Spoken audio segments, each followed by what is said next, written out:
Hello guys, today we're gonna be answering the question: is upgrading from the Nintendo Switch 1 to the Nintendo Switch 2 worth your money?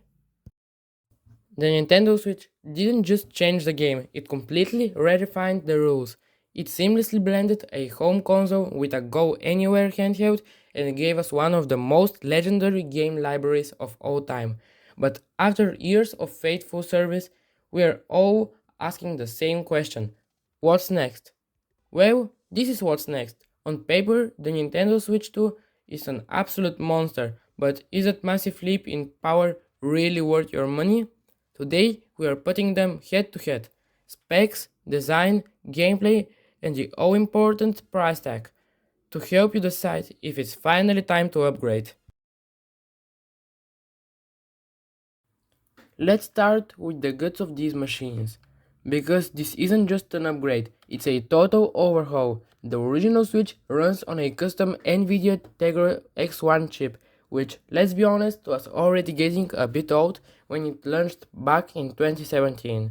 It's paired with 4GB of RAM.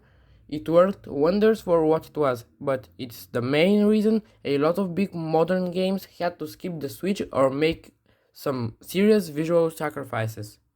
Now meet the Switch 2. While Nintendo is keeping the exact schematic close to their chest, reports point to a custom NVIDIA T239 chip built on their modern Ampere architecture, with a powerful 8-core ARM CPU.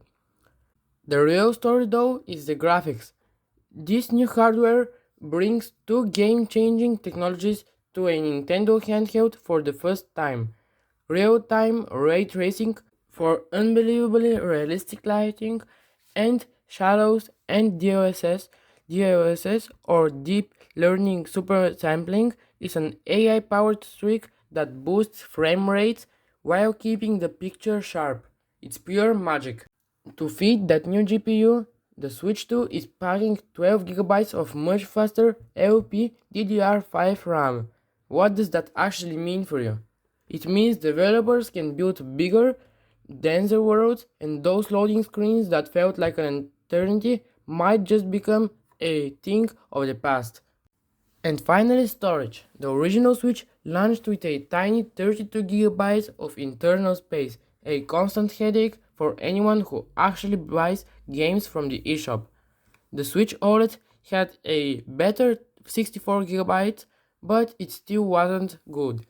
The Switch 2 fixes this completely, shipping with 256GB of fast storage right out of the box. That's 8 times the space on the Switch 1 and 4 times the space on the Switch OLED. And you can still expand it with a micro SD card. The new console supports newer, faster card standards, so your load times don't suffer. Put the two consoles side by side and you can see the family DNA.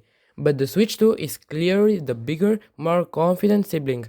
It's a bit taller, wider, and about 100 grams heavier, giving it a sturdier, more premium feel in the hands. The design isn't just bigger, either it's smarter. Remember that flimsy, infamous kickstand on the original? It's gone. In its place is a wide, sturdy, multi-angle stand, just like the one on the OLED model, that makes tabletop mode genuinely usable. The controllers got a major rating too.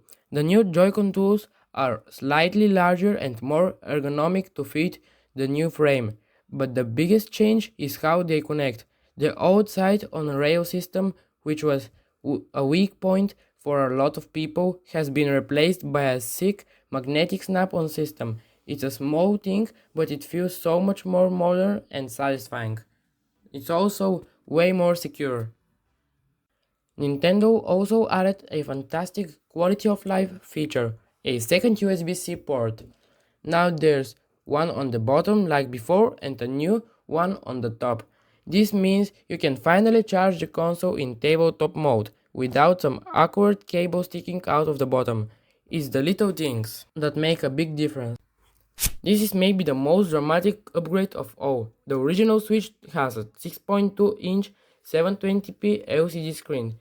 It got the job done, but it was never the star of the show. The Switch 2's display is the main event. It's a larger 7.9-inch screen with a full 1080p resolution. Not only is it bigger and sharper, but it also supports a buttery smooth 120Hz refresh rate, HDR10 for stunningly vibrant colors, and a variable refresh rate. But simply, handheld gaming is going to look and feel incredibly responsive with deeper blacks, brighter highlights, and smoother action than ever before. The transformation continues when you dock it. The original Switch topped out at 1080p and 60 frames per second.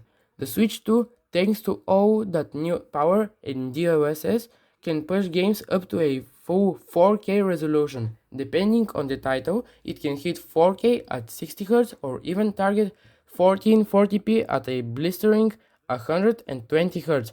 This finally puts Nintendo in the same ballpark as the other home consoles. The dock itself is also upgraded with a built-in internet port, stable online play, and its own cooling system to make sure the console can run at full throttle without breaking a sweat. Before we talk about how this all changes the games, I want to hear from you. What's the single biggest upgrade in your eyes? That gorgeous 1080p 120Hz handheld screen, or finally getting 4K on your TV? Let me know down in the comments. And hey, if you're finding this useful, a quick tap of that like button really helps me out. So let's continue with the video. Specs are just numbers on a page if they don't make the games better. And this is where the Switch 2 really proves its worth. That extra horsepower doesn't just make games prettier, it enables entirely new experiences. Graphically intense open world titles that would have been impossible on the original Switch can now run without the usual compromises on textures, draw distance, or frame rates. For your existing library, the difference is stability and speed. Think about a game like The Legend of Zelda Tears of the Kingdom, which pushed the original hardware to its absolute breaking point. On Switch 2, it runs at a much higher and more stable frame rate. The pop-in is virtually gone and the loading times are slashed. This fundamentally improves how the game plays, making for a far more immersive experience. For new titles built just for the Switch 2, you see the full effects of features like ray tracing, creating incredibly lifelike worlds.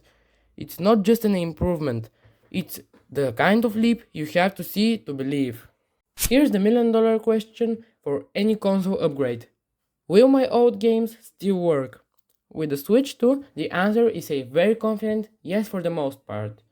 Nintendo has confirmed that the Switch 2 is backward compatible with the vast majority of Switch 1 games, both your physical cartridges and your digital eShop downloads.